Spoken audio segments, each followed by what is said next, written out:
मुख्य तत्व। इसमें वाणी सत्य हो जाती है, इसी में वाणी सत्य होती है। ये गूढ़ रहस्य है। ये गूढ़ रहस्य सुषुम्ना की भक्ति के मार्ग में, ध्यान के मार्ग में गति बढ़ जाती है। अब सबसे बेस्ट बात यही है कि इन तीनों को समझ के हमें स्थिर कार्य तो चंद्रसूर में और अस्थिर कार्य सूर्य सुर में करना है। और अगर किसी को कितने भी परमात्मा से प्रार्थना करना है, 1 मिनट 2 मिनट 4 मिनट अगर वो सुषुम्ना में करेगा तो सार्थक होगा।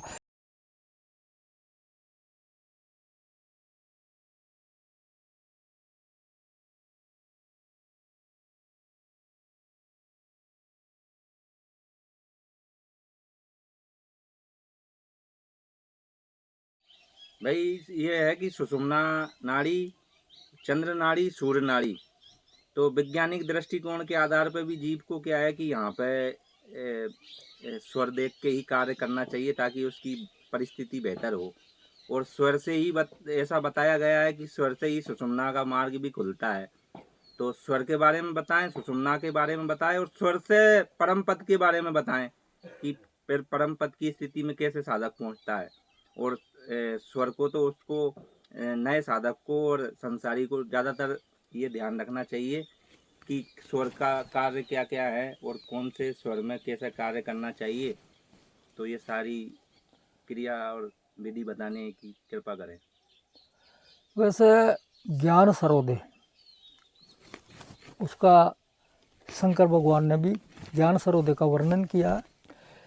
ये दायां सुर इसको सूर्य सुर बोलते हैं, बाएं सुर को चंद्र सुर बोलते हैं, और दोनों सुर जब चलते हैं उसको सुषुम्ना बोलते हैं। वैसे इसको गंगा भी बोलते हैं, सूर दाएं को, और बाएं को यमुना बोलते हैं, और मध्य को उसको सरस्वती बोलते हैं। हाँ, इड़ा पिंगला भी बोलते हैं। ये भाषा है। अब जैसे जितने भी कार्य जो किए जाते हैं, अचल कार्य का मतलब कुआं खोदना, मकान बनाना, स्थायी काम करना, स्थिर काम करना, यानी शक्ति वाले कार्य नहीं, स्थिर काम जो अटल रहते हैं, जैसे ज्ञान देना, चेला बनाना, भक्ति करना, ये चंद्रसूर के काम है। शांति वाले कार्य, स्थिर काम। हाँ। जैसे मकान स्थिर रहता, अचल संपत्ति है। अचल कार्य चंद्रसूर के, और अस्थिर कार्य सूर्य सुर के, जैसे लड़ाई में जाना, युद्ध करने जाना, किसी से पैसे मांगने जाना, वही लड़ाई झगड़ा युद्ध, और राज दरबार में जाना। अगर सूर्य सुर में जाएगा, सूर्य सुर की तरफ का ही वो पैर बढ़ाएगा आगे, तो उसका काम निश्चित सफल होगा। चंद्र सुर में स्थिर और सूर्य सुर में ये ऐसे काम जो करता है उसे सफलता मिलती है। वैसे इनकी परीक्षा बहुत गहन है और इसके लिए साधक को अभ्यास करना पड़ता। ये तो मोटी मोटी जो है हर आदमी जानता है और हर आदमी कर लो, सुर ज्ञान बड़ा बारीक है। इसको तत्वों के साथ लागू करना है। नहीं, तत्वों का तो समझ में आएगा ही नहीं, कैसे आएगा। अच्छे साधक इसके लिए तो जैसे ही जवान अवस्था में वो इन तत्वों की साधना करेगा तब समझ में आएगा। ये मोटा मोटा ज्ञान है, मेरे पास भी ज़्यादा नहीं है। मैं ये नहीं कहता हूँ कि तत्व ज्ञान उससे परिपूर्ण नहीं हूँ। सिर्फ इतना सा है कि हम कहीं बाहर जाते हैं, किसी कार्य के लिए जाते हैं, तो जौन सा सुर चले वो पैर आगे रखो। सुबह ही जब उठते हैं तो जैसा भी सुर चलता हो, सबसे पहले पृथ्वी को नमन करके और उसी पैर को आगे बढ़ाओ, तो दिन पूरा शांति से निकलेगा। अगर खेती बाड़ी किसी को करना है तो चंद्र सुर देखो, उसमें क्या नाम से, और अगर चंद्र सुर और पृथ्वी तत्व या जल तत्व चलता हो और उसमें अगर किसी ने ट्यूबवेल लगाई या खेती करी, तो आप देख लो एक ही मेर को होते हैं। कोई तो उस टाइम किसी का सूर्य सुर चलता होता तो उसके पैदा कम निकलती है, और किसी के जो ये चंद्र सुर चलता होता और उसमें जल या पृथ्वी तत्व चला होता तो उसके पैदा भरपूर निकलती है। तो प्रत्यक्ष प्रमाण है। अब जो सुषुम्ना सुर है वो सुषुम्ना सुर भक्ति को है, और 10 श्वासा चले मात्रों की। यहाँ की चले पौन घंटा, 45 श्वास इधर, 45 श्वास उधर, और 10 श्वास सुषुम्ना की चलती है। सुषुम्ना नाड़ी की, सुषुम्ना नाड़ी। और सुषुम्ना नाड़ी वो भक्ति की नाड़ी है, ध्यान सुमरन की नाड़ी है। उसमें बैठोगे ध्यान बढ़िया लगेगा। तो सुषुम्ना नाड़ी चलाने की कोई विधि है? सुषुम्ना नाड़ी की तो विधि क्या है, जो बिल्कुल स्वच्छ, जिसके कोई बीमारी नहीं है, उसके लिए है कि उसका 45 मिनट ये चलेगा और 45 मिनट वो चलेगा और 10 सांसें सुषुम्ना की चलेगी। और रोगी है तो रोगी की तो फिर सांसें गड़बड़ हो जाएगी, कभी कोई की 1 घंटा चल रही, 2 घंटा चल रही, क्यों कर रोग है वो तो। अब ये सांसें क्यों बदलती है, हमारे एक यहाँ खूंटा है त्रिपुटी के यहाँ, जैसे ही दायां सुर चल रहा तो बाएं तरफ की वो खूंटा पड़ा उधर, ये नाक बंद कर रखी है उसने। फिर इसका समय पूरा होता है, जैसे ही समय पूरा होगा वो खूंटा खड़ा होगा, और खड़ा होगा तब सुषुम्ना चलेगी, और सुषुम्ना 10 सांसें चल के और फिर वो इधर चल जाएगा, फिर चंद्रसूर चलने लग जाएगा। तो ये सुर चलने का क्रम है। अब जैसे हम इनको ऐचा तानी करके जो करेंगे और ऑटोमेटिक कुदरत से चलते हैं वो बात अलग है। हाँ, प्रकार तो है। वो तो प्रकृति सा है, और ऐचा तानी करके चलेंगे तो जो हम लाभ करना चाहते हैं वो थोड़ी मिले। जैसे अभी साहब यार मुझे तो खेती में जाना और चंद्रसूर चला तो लेगा, लेकिन वो लाभ थोड़ी मिलेगा। यानी प्रकृति ने जो ये शरीर बनाया है, उस परमात्मा ने ये सारी सिस्टम से बनाया, और सिस्टम जैसे ही बिगड़ता तो बीमार हो जाता। ये बेल है खेती में, अगर एक बेल मर गया तो खेती नहीं कर सकता हो। अगर एक सुर बंद हो गया, और किसी का अगर ये किसी का 4 दिन, किसी का 5 दिन, किसी का 6 महीने, फिर ये देख लो कब समय आगे जाने का इसका। तो बहुत गणित है इसका। बताया भी गया है कि अगर ये सुर 6 महीने तक चल जाए कोई सुर, अरे सुषुम्ना तो अगर काय नाम से कोई को 12 घंटा चल गया तो सोच लो कि बस अब जो सुषुम्ना 10 सांसें चले, जी को 12 घंटा चल गया तो राम नाम सत्य हूँ। तो अब ये जो चलते हैं, जैसे चंद्रसूर चला, अब चंद्रसूर का ही है, जैसे सर्दी जुकाम होगा नहीं तो चंद्रसूर ज़्यादा चला हो, ठंडी नाड़ी है, ठंडी नाड़ी है। चंद्रमा ठंडो शीतल है। चंद्रसूर में पानी पियो, खाना खाना तो सूर्य सुर में खाओ, अग्नि में जो भी चीज़ पटकोगे बल जाएगी। अगर सूर्य सुर में रोटी खाओगा तो कोई बीमारी नहीं होगी। साधक को स्वर के साथ भी, अरे स्वर का अगर ज्ञान है उसको तो फिर वो बीमारी नहीं होगा। इसीलिए तो स्वर ज्ञान के लिए शंकर भगवान ने, तो कबीर साहब ने महत्व दिया स्वर ज्ञान। सिर्फ सूर्योदय के नाम से, और ज्ञान ये कोई ज्ञान नहीं है, इसका विज्ञान प्रमाण भी है। प्रमाण है वो तो, प्रमाण बताया नहीं है कि प्रमाण है वो तो, जैसे कि अब खेती में बताया, खाने में बताया। ज्ञानी क्या करता, अगर उनने गलती से खा भी ली तो दूसरों सूर्य सुर पलट ले। जब अग्नि जलेगी, यानी रोटी तो जहाँ पचरी अपनी वहाँ कहीं बोले जठराग्नि, वहाँ आग कुंड में जैसे आग लग रही है, ऐसे आग चल रही है, जाता ही पच जाओ। अब जैसे ही वो ठंडा उस और में खाओगे तो जठराग्नि तो बुझी पड़ी होगी।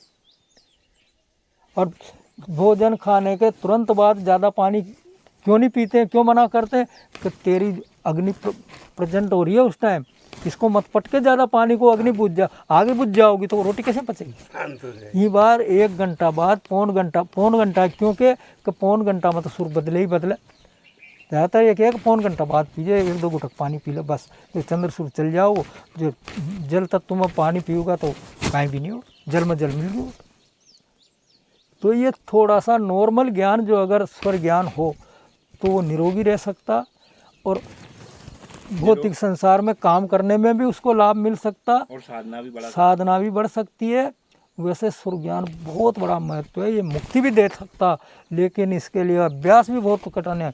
इसके तत्वों को, इसमें सुर में तत्व भी दिए हुए हैं। जब ये चलता है और 45 मिनट तो इसमें 5 तत्व चलते हैं, पृथ्वी, जल, अग्नि, वायु, आकाश, ये 4 तक।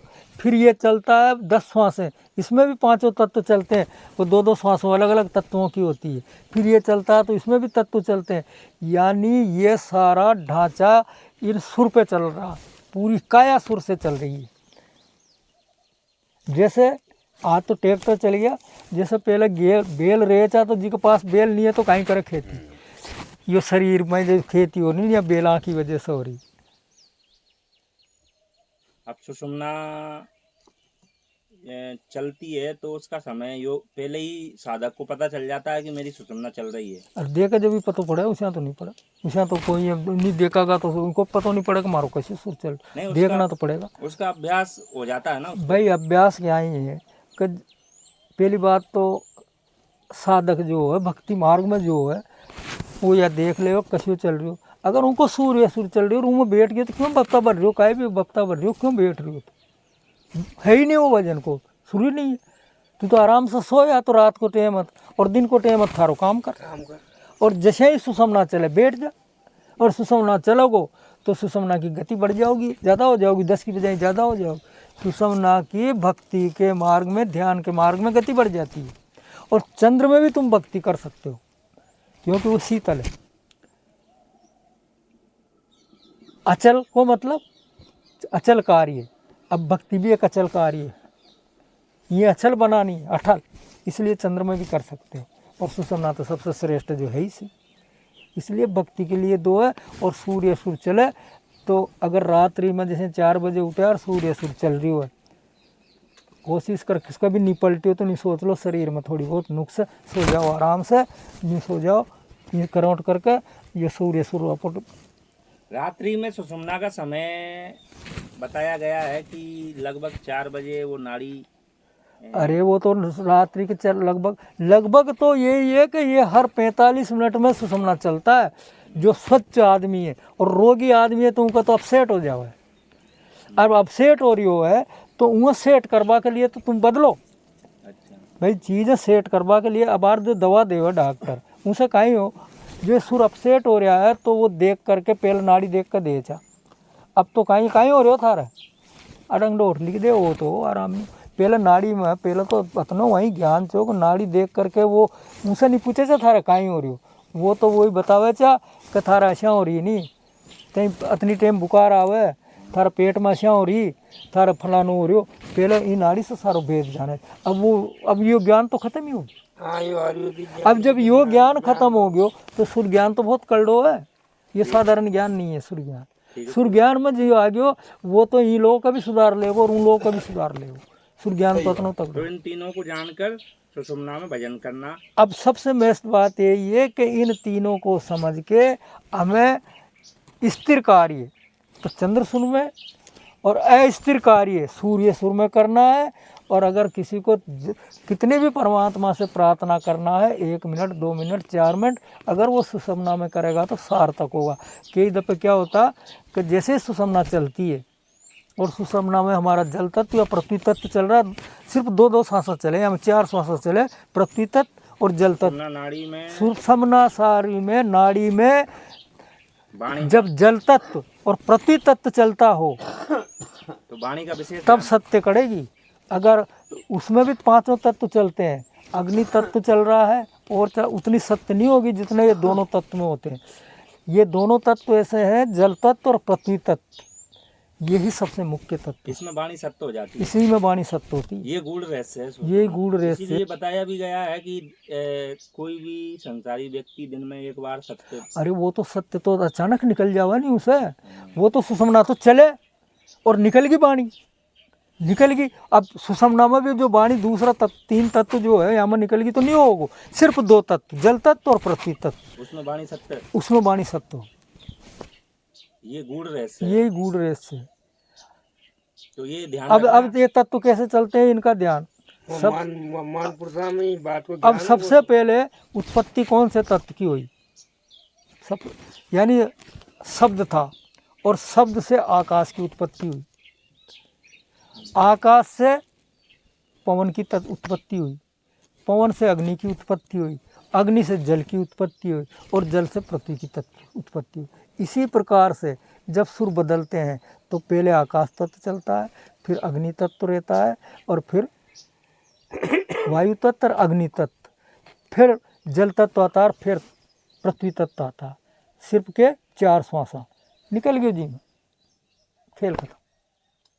ठीक है साहेब बंदगी सब।